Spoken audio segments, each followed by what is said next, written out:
ఈరోజు నేను నిమ్మకాయ మిరియం చేస్తున్నాను. 2 నిమిషాల్లో నిమ్మకాయ మిరియం రెడీ. ఎలానో చూద్దాం.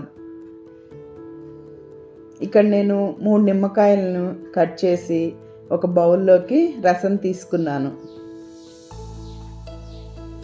అందులో ఆ రసానికి తగిన విధంగా కారం, రుచికి సరిపడా ఉప్పు వేసి పక్కన పెట్టుకోవాలి.